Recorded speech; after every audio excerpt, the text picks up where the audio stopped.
The entertainment world was recently shaken by a distressing event involving actor and musician Tyrese Gibson, best known for his high-octane roles in the Fast and Furious franchise. What began as a routine day in an affluent Atlanta suburb took a heartbreaking turn when one or more of Gibson's large mastiff dogs allegedly attacked and fatally injured a neighbor's beloved pet. This incident, unfolding on September 18, has thrust Gibson into a spotlight far removed from the adrenaline-fueled chases of his on-screen persona, highlighting issues of pet ownership, community safety, and personal accountability. As details emerge, the story reveals layers of prior warnings, a family's profound grief, and Gibson's efforts to navigate the fallout with a mix of remorse and resolve. The backdrop to this tragedy is a quiet, upscale enclave in Buckhead, a neighborhood synonymous with luxury living and manicured lawns. Over recent months, residents had grown increasingly uneasy due to reports of large dogs, specifically Cane Corso mastiffs owned by Gibson, roaming freely beyond their property lines. These majestic yet powerful breeds, known for their protective instincts and imposing stature, are not uncommon among celebrities who appreciate their loyalty and strength. However, their size and energy demand rigorous containment and training, a responsibility that authorities allege Gibson had been reminded of repeatedly. The Fulton County Police Department documented multiple complaints, issuing warnings to the actor about the risks posed by unleashed animals in a community teeming with families, children, and smaller pets. These admonitions were not taken lightly. They stemmed from genuine concerns about escalating dangers in an area where harmony is prized above all. On the fateful day, Harrison Parker, a local resident, experienced unimaginable horror. Parker, who shared a close bond with his 5-year-old Cavalier King Charles Spaniel named Henry, allowed the gentle dog out into the yard secured by an invisible fence, a modern marvel designed to keep pets safely contained through subtle electronic cues.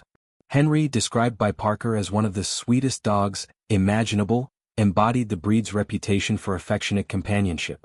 Mere minutes passed before Parker returned to the driveway, only to discover his furry friend lifeless, his small body marred by puncture wounds and signs of severe internal bleeding. The scene was one of senseless brutality, a tiny, trusting soul overpowered in what should have been a sanctuary. Parker's anguish is palpable in his recounting of the moment. Not hearing him around, it's just awful. To have him get murdered it's indescribable. This loss transcends the mere passing of a pet. It's the shattering of a daily rhythm, a void where playful barks and wagging tails once filled the air. Investigators quickly pieced together the sequence of events. Eyewitness accounts and physical evidence pointed to Gibson's mastiffs as the culprits, having breached their confines once again. The attack's ferocity underscored the perils of such encounters between mismatched breeds. The Cane Corsos, bred historically for guarding and herding, possessed jaws capable of inflicting devastating damage in moments of unchecked instinct. Police moved swiftly, executing a search warrant on Gibson's property just 4 days later, on September 22. Yet the actor and his dogs were absent, prompting speculation about his awareness of the brewing storm. By the following Monday, an arrest warrant for cruelty to animals was formalized, a charge that carries significant legal weight in Georgia, where animal welfare laws are enforced with increasing stringency amid rising public sensitivity to such cases. Gibson's response, channeled through his attorney, strikes a tone of cooperation laced with sorrow. The statement acknowledges the warrant's existence, known to him for over a week, and explains his delay in surrendering as time needed to get his affairs in order. This phrasing evokes a man caught between the demands of a high-profile life and the sobering reality of accountability. The attorney emphasizes Gibson's full collaboration with authorities, framing the incident as a tragic mishap that occurred in his absence. He extends his deepest condolences to the family who lost their beloved dog. The message reads, a gesture that, while formal, conveys genuine empathy. In a proactive step, Gibson has since rehomed the mastiffs, a decision that speaks to a recognition of the need for change. Rehoming powerful dogs requires careful placement with experienced handlers, ensuring they find environments suited to their needs without posing risks. This action, though born of crisis, could serve as a model for responsible pet ownership in celebrity circles, where privacy often shields such matters from scrutiny. The police department's stance reflects broader community priorities. Officials have voiced alarm not just over this isolated event but the pattern of loose dogs terrorizing the streets. We're concerned about dogs roaming the neighborhood, a spokesperson noted, prioritizing the safety of the community, especially given incidents of large dogs getting out and killing an animal. The rhetorical question lingers, what could be next? In a suburb where joggers, cyclists, and young families coexist, the specter of unchecked animals evokes fears of human injury, particularly to vulnerable groups like children or the elderly. This case amplifies ongoing debates about breed-specific legislation, enclosure standards, and the ethics of owning high-drive canines in urban settings.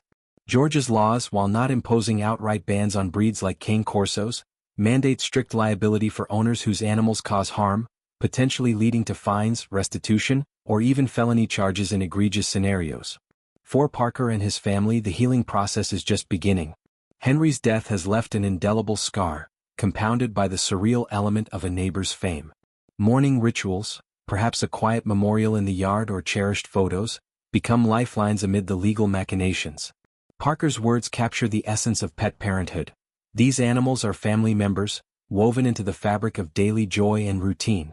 The invisible fence, once a symbol of security, now stands as a poignant reminder of technology's limits against nature's unpredictability. As the investigation presses forward, questions of compensation, apologies, and preventive measures hang in the balance. Will Gibson's celebrity status expedite resolution, or will it invite heightened scrutiny? Tyrese Gibson's career adds another dimension to this narrative.